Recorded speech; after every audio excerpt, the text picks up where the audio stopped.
Dalam nama Bapa dan Putra dan Roh Kudus. Amin. Tuhan Yesus Kristus, Engkau mengajak kami untuk memperdalam, menguatkan iman kami supaya berbuah. Dan Engkau mengingatkan kami bahwa menghasilkan buah itu suatu yang urgent dan penting dan perlu. Kau tidak akan mati dan habis. Bantu kami ya Tuhan untuk berbuah kebaikan, cinta kasih, dan buah-buah roh yang lain. Berkat-Mu atas kami semua, demi Kristus Tuhan dan pengantara kami. Amin. Saudaraku yang terkasih dalam Kristus, dalam Injil hari ini beberapa hal Yesus mengingatkan kita. Tapi intinya adalah bahwa kita harus berbuah. Kalau tidak berbuah, maka pohon ara itu akan ditebang.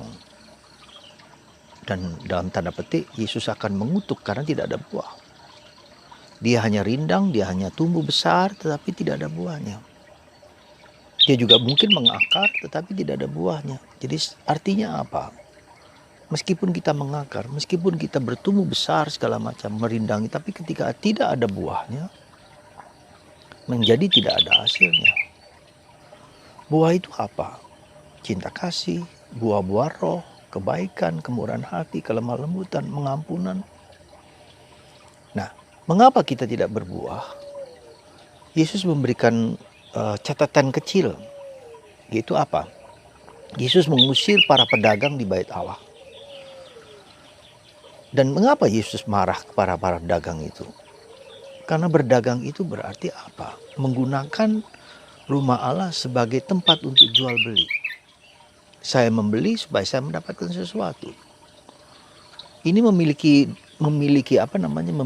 makna yang dalam dalam hidup kita, bahwa kita tidak boleh berdagang dengan Allah. Artinya apa? Kita tidak boleh seolah-olah kita melakukan semua kegiatan-kegiatan rohani, semua yang baik itu untuk mendapatkan sesuatu dari Tuhan. Artinya kita pamrih, artinya kita tidak tulus, artinya kita tidak murni, artinya kita tidak semeleh gitu.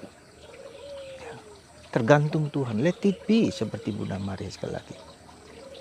Dan itu bukan yang gampang, karena kita seringkali merasa bahwa ketika kita doa rosario, ketika kita novena, ketika kita ke gereja, kita apa-apa, dan kita merasa Tuhan tidak membalas doa-doaku. Seperti kita berdagang, kita melakukan berbagai macam kegiatan-kegiatan yang baik, yang apapun juga, supaya kita mendapatkan sesuatu. Dan ini yang secara bawah sadar melingkupi kita, jangan lupa. Ya, jangan lupa. Maka Tuhan ingin supaya kita dengan tulus, dengan jujur, dengan pamrih, meskipun kita tahu bahwa kita ingin mendapatkan apresiasi, ingin mendapatkan kehormatan, ingin mendapatkan pujian, ingin mendapatkan balasan dari apa yang segala sesuatu yang kubuat.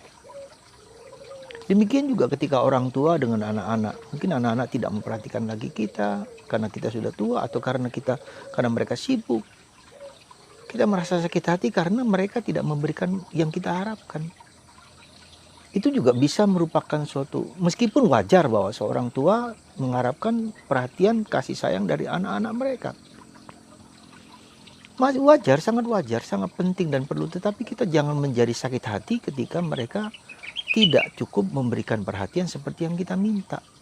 Karena kita hanya menjalankan apa yang perlu kita lakukan untuk anak-anak kita, untuk orang tua kita, untuk siapa saja. Ya, jadi saudaraku terkasih, sehingga ketika kita tidak marah kepada anak-anak yang tidak lagi memperhatikan kita, memberikan seperti yang kita minta, ya kita tidak marah kepada mereka. Justru kita mendoakan mereka supaya mereka semakin sukses, semakin baik, semakin apa. Dan kita tidak, dalam tanda petik, kalau kita marah kita mengutuki, kita apa dan seterusnya, tidak perlu. Ya. Jadi itulah saudaraku terkasih, dalam hidup doa juga kita dengan Tuhan juga begitu. Masihkah kita berdagang dengan Allah? Adakah ketulusan? Ya, apakah yang kita lakukan ini hanya untuk mendapatkan sesuatu dari Tuhan? Dan Tuhan melihat itu gitu loh. ketika kita tulus, ketika kita tanpa pamrih kepada Tuhan dan apa yang kita lakukan dengan seluruh hidup kita, justru Tuhan akan melimpahkan yang besar. Itu masalahnya.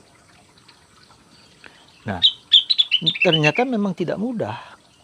Ya, karena kita ingin mendapatkan sesuatu pujian, ya, penghormatan, penghargaan dari orang lain, dari siapapun, entah dari suami, entah dari istri, dari orang lain, siapapun.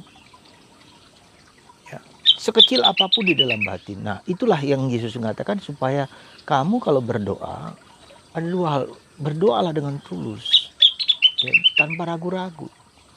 Tuhan sebagai Bapa pasti mengingat kita kalau kita memohonnya dengan sungguh-sungguh.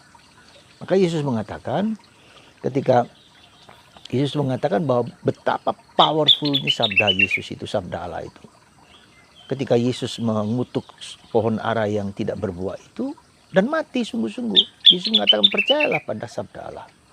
Kalau kamu mau memindahkan gunung ke tempat lain, itu akan terjadi kalau imanmu sungguh-sungguh tanpa ada keraguan, sampai ada ketidakpastian, yakin dan yakin. Dan itu real sekali di Mesir pada tahun berapa saya lupa persis, raja mengatakan kepada orang-orang Kristen Koptik, saya baru percaya kepada Kristus kalau gunung ini pindah. Kalau nggak salah gunung Jabal di Mesir. Dan uskup dengan umat, dengan para imamnya berdoa sungguh-sungguh kepada Tuhan, dengan berdoa dan berpuasa. Dan apa yang terjadi, gunung itu sungguh-sungguh pindah loh. Ya, kalau kalian ke Mesir gunung Jabal itu, sungguh-sungguh gunung itu pindah. Dan terjadi. Saya lupa persis apakah raja itu kemudian menjadi Kristen atau tidak, tapi sungguh-sungguh Tuhan itu, omongan sabda Allah itu yang kita baca setiap hari, yang kita renungkan setiap hari, kalau kita percaya dan percaya 100% akan terjadi. Ya. Dan itu sungguh terjadi ketika Yesus mengutuk, ya, pohon itu ara itu tidak bertunas, mati dan mati. Ya. Maka juga hati-hati dengan mulut kita, juga kita harus memberikan berkat kepada orang lain, memberikan positif appreciation pada orang lain, supaya jangan itu. Jadi kata-kata mulut kita itu juga penuh powerful, apalagi kata-kata sabda Yesus, sabda dari mulut Yesus. Ya. Jadi Yesus mengatakan kalau kamu meminta sesuatu dan mendoakan sesuatu dalam namaku, kamu akan diberkati, dikabulkan doanya. Saudara, kata-kata dan jaminan ini, jaminan kata-kata Yesus, bukan kata-kata saya, tapi Yesus sendiri. Nah, tetapi sekali lagi harus dilakukan dengan tulus, dengan jujur, tanpa pamrih, dengan setia. Tuhan akan melipat gandakan lebih daripada yang kita minta dan kita mau, kalau kita sungguh-sungguh meminta dengan tulus, dengan kejujuran.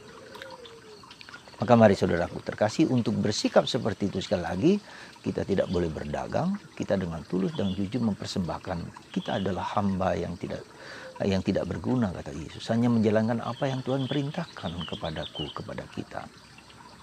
Semoga Anda dan saya dan kita semua, ya, percaya dan yakin akan sabda Yesus, akan kata-kata Yesus yang tertuang dalam kitab suci, dalam kehidupan sehari-hari. Percayalah dan yakinlah bahwa Tuhan tidak meninggalkan kita. Kalau Dia katakan tidak meninggalkan kita, bahkan dari ketika kita menderita sekalipun, seberat apapun, sehebat apapun Ayub, Tuhan tidak meninggalkan kita. Mungkin kita sudah tidak lagi akan hidup di dunia ini, tapi ternyata Tuhan memulihkan apa yang kita mohonkan itu. Kita yakin dan percaya Tuhan tidak pernah berbohong akan janjinya. Yang Tuhan minta, let it be. Terjadilah padaku menurut perkataanmu. Dan supaya kita membuang segala yang bukan Allah, puritas cordis, kemurnian hati. Kami hanya menjalankan apa yang Kau kehendaki Tuhan, dan Kau menjalankan kehendak-Mu. Makananku adalah menjalankan kehendak Tuhan dan kemurnian hati itu. Sekali lagi, hari ini Tuhan mengajak kita, Yesus mengajak kita untuk percaya pada sabdanya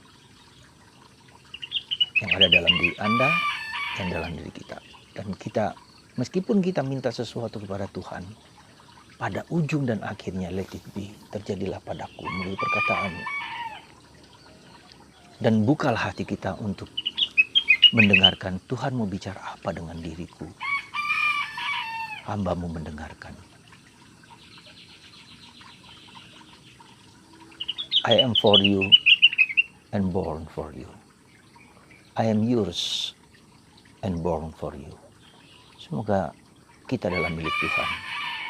Pasti Dia menjaga kita sebagai anaknya. Dan Dia adalah Bapa kita. Dan kita hidupku hanya untuk Yesus, untuk Allah. Tuhan memberkati Anda dan kita semua.